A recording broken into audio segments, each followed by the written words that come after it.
yobulendi nabo yukoli kwa kwegati ya abanyimbo nabo yuko abachief korwa achinsemo nabo nige komite yo nyakabakurawa amonegati ya baraibanda bange kulende niko omojumbe Nyaribari Masaba moske Dr. Daniel Ugwoka Manduku nyakabakirana asenseme yo abwasabo igo nyakabakubolia moske Onesmus Kipchumba Murkomen ochya kuligereria anamano okulikwa kwa abagambi nabo yukabakonyi babagambi korwa asensemelia ye bunge ya Nyaribari Masaba nikoboigo omoske Manduku aberega otamna echigane chingaki wizara yobulendi bwime gochya kuligereria abantu bali baranya bakoli kwa mnencheremo yogotanga ebikole byokuburwa kubulendi ase bunge yo ya Nyaribari Masaba.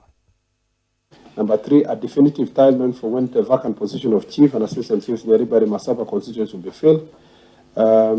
Mr. Chair, the principal secretary granted authority to appoint the chiefs and assistant chiefs in respect to the following administrative units, namely Ikorongo and Iriani locations, and Kegogi, Gekonge, Ikenye, Ibacho, Mesabisabi, Nyanturago, and Nyangononi sublocations. The appointees have been informed of the outcome of the interview and have commenced the process of having their academic and professional certificates authenticated by Kenya National Examination Council and other issuing institutions leading to their immediate deployment after completion of the process. In other words, Mr. Chair, the formal interviews and so forth have been done. What's remaining is just the final verifications before they can be put in office. That should happen as soon as possible. You appointed a chief in Ibacho against the advice of the Member of Parliament, and the matter ended up in court. That has since been reversed. And you recently appointed another sub-chief in Ichuni. The sub-chief cannot take office because of those salient issues, the dynamics that are local. So my only advice, Mr. CS, is to kindly ask your team to do proper due diligence before appointing such people to such offices. Thank you.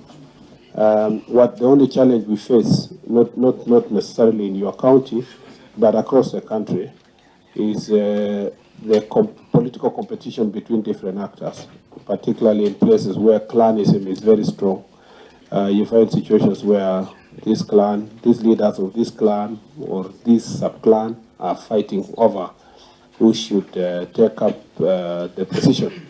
Sometimes that protracts appointments of chiefs and assistant chiefs for very long.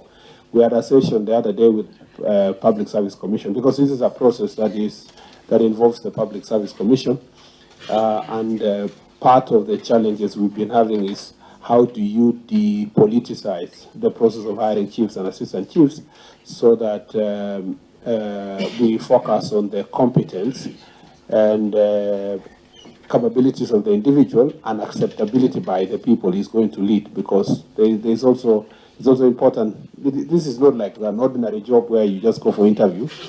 The people's satisfaction is also important. So those views are taken very seriously, whether it's coming from the community or from the stakeholders like leaders like yourself, religious leaders, and so forth.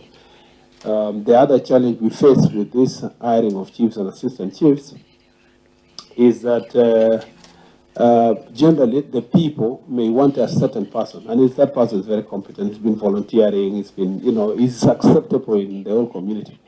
But unfortunately, you find that either they don't have the requisite academic qualifications, or in some cases where we found, you find that their academic qualifications are of questionable